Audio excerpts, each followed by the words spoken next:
Hello, how are you all? Welcome back to my channel Easy Drawing for Kids. Today I will show you how to draw three different types of cute ice cream.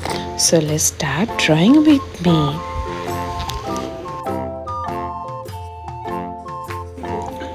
So I will draw first ice cream is watermelon ice cream.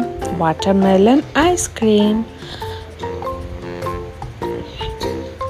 I will draw some tiny dots inside watermelon.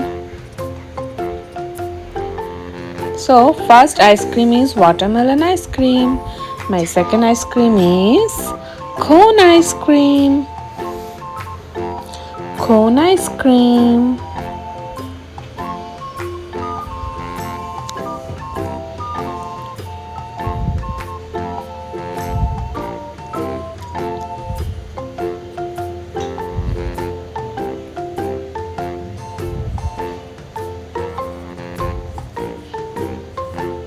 Cone ice cream ready.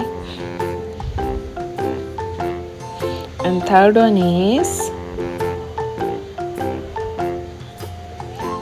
is what viewers? Third one is lolly ice cream, a cute lolly ice cream. So here is my three types of ice cream drawing ready. So let's start coloring with me with beautiful color pencil.